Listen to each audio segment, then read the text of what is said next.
Hello everyone, today is Friday, September 2nd, 2022. My name is Evan. Welcome back to another edition of Stock Market Weekly, episode 647, presented by The Trade Risk, where it is our job to break down the most important trends, price action, and noteworthy moves across financial markets that you might have missed yourself. If you're brand new to this video series, welcome. Thanks for tuning in on this long weekend. Here's how this video works. We break up our analysis into two parts. In part one, we look at everything that went on this week in markets. We pick apart the numbers, the moves that stand out.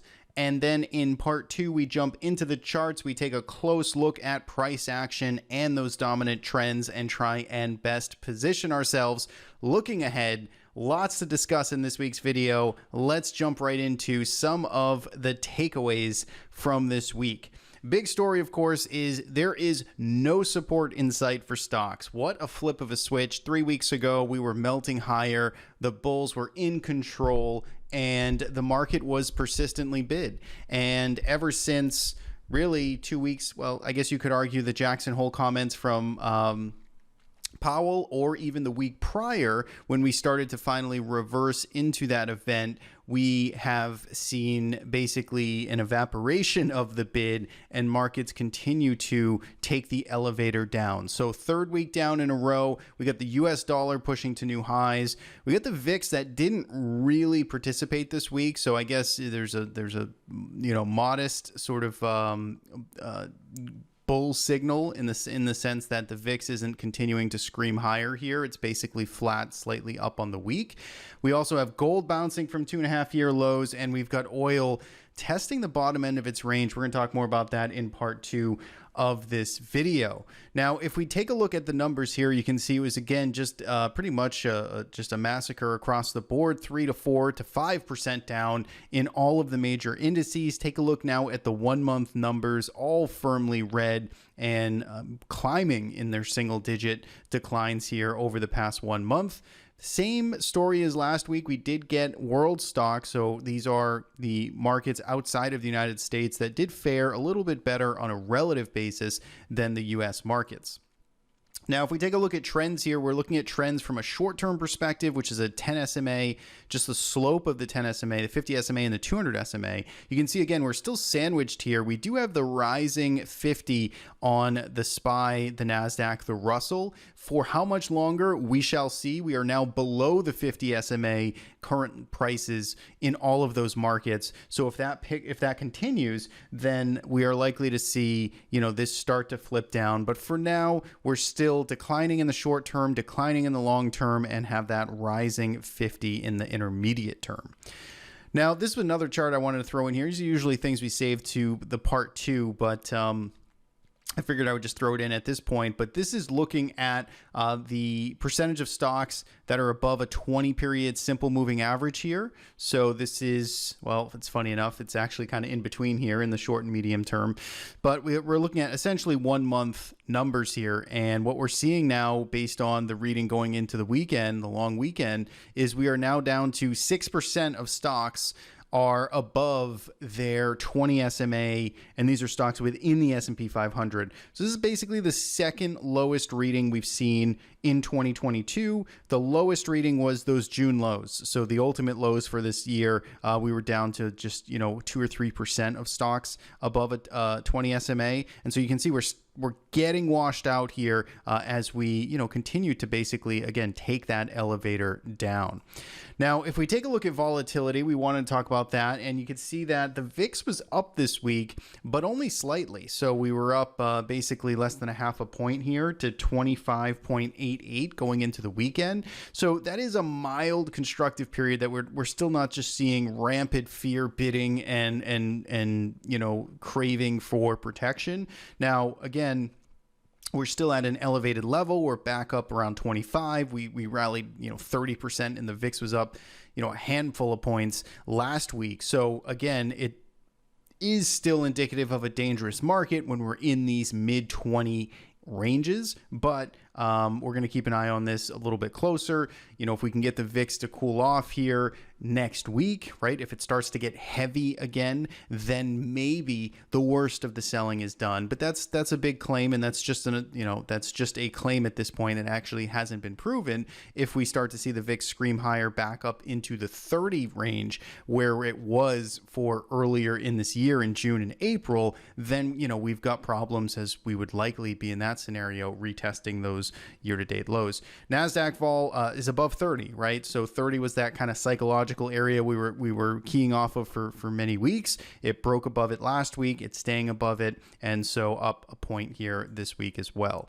This is the term structure of the volatility. So basically looking at this is VIX, this is S&P 500 options, but basically looking at front month, 3 month, 6 month, 1 year numbers. And what we're basically getting here is a sort of a very big front month here. So you can see we're not quite in that backwardation yet, but we're getting pretty even here in terms of this slope. And that basically just, again, shows and implies the relative fear in the front month. Now, if we take a look at the drawdown monitor, so we're bringing this slide back this week because, we're starting to get back down towards those lows. If you recall this cycle, the max drawdowns are this middle column here. So the Nasdaq got down to about a 34% drawdown off of its 52-week highs. S&P was 25%, Russell 33%. And then take a look at where we are now. So we're getting back down into those cycle low levels. We're not quite there yet, 6-7% off from retesting those lows, but that's the relative sort of landscape that we're in right now. Speaking of lows, if we look at 52-week highs and lows, the NYSE numbers, you can see we got a major uptick this week in the number of stocks hitting 52-week lows. So we had 773 in total this week. The Friday numbers probably are going to be much higher than this, but these are just preliminary numbers as I pull them. And so this is, unequivocally bearish here because we are getting now that stair step down to new cumulative look back lows here. So if you recall, this chart is where we track over the past 30 days. And sorry, it looks like I cut off the bottom on this, but basically this is looking back 30 days and it's taking the aggregate summation here of highs and lows made. And for a while we were sideways here, right? We were just going sideways. There weren't a whole lot of lows made in the market. There weren't a whole lot of highs made in the market. And we're kind of waiting for that definitive dip or decision to come. And we clearly now are getting that cascade lower here as many more stocks are making 52-week lows. This is a bearish sign here, and this is not what you'd want to see to be excited about this market on the long side. Sector performance on the week here, every single sector was in the red. We had utilities at the top of the list. They were still down though 1.4%. Healthcare in the second spot, and financials rounding out the third spot. On the downside, tech was the heaviest this week, down 5%. Materials almost 5%. Real estate was down almost 4% as well, as we got 30-year mortgage rates climbing back up to multi-year highs as well. 10-day correlations on the market. These are inherently short-term correlations, but take a look at the bright green, bright red here, and basically that's just showing you that things are moving in lockstep with one another. Take a look at the correlation in gold and silver even to the equity markets, but then you look at the dollar, which is just running at almost a near perfect inverse correlation to risk assets right now. As the dollar goes higher, risk assets go down, and you could really kind of just draw that same conclusion to 10-year yields or interest rates just more broadly. And so you can see, again, just that strong negative inverse correlation. Again, these are 10-day correlations, so they are very short-term in nature. Treasury yields, they were higher this week. They weren't screaming higher, but they were certainly higher. They cooled off a little bit on Friday, but basically, you've got a 10-year now that's at 3.19%. Just 3 weeks ago, this was trading around 2.7%. So that's a pretty significant 3-week run here for Treasuries, the yields that is. And so, we haven't quite broken out to new highs. So we're not at, I think the 10-year got up to 3.3, I believe, earlier in the year. I could be wrong.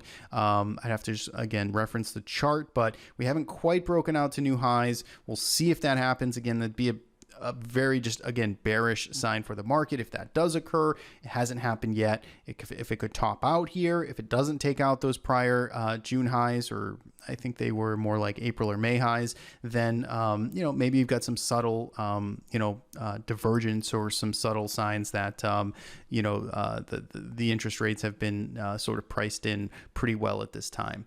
Dollar and commodity performance. So Bitcoin was basically flat here, up just slightly. You can see the dollar index was up large this week, and then every other commodity was down on the week, including gold, agriculture, natural gas, silver, crude oil. Everything was down here. There are some interesting opportunities or some just different technical setups in some of these instruments here. So we're going to take a look at that in the second half of this video. But generally speaking, the dollar putting pressure on all of these commodities.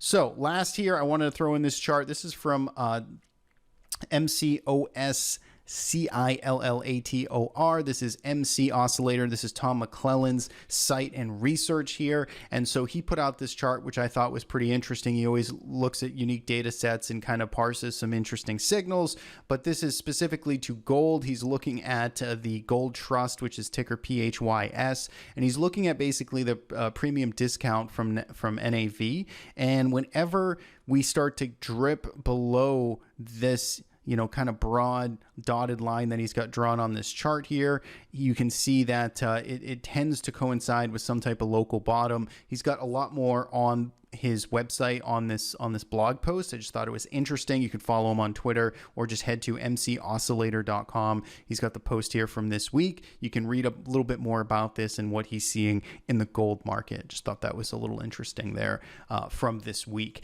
So that is it. That is all for part one of Stock Market Weekly. If you do want to continue on, we're about to jump into the charts. We're going to look at some trends, price action, measure some specific levels that we want to be paying attention to, and a couple of trade setups for this week. So if you do want to tune into that, you can head to thetraderist.com if you're not already there /SMW. You can purchase the single episode to get to the rest of this episode's access for $5, or you can subscribe monthly and save $5, $15 for the month to get our full analysis on these videos. So that is it for me. I hope everyone has a wonderful, long, safe, relaxing Labor Day holiday. Markets are closed on Monday, but we'll see you back here next week.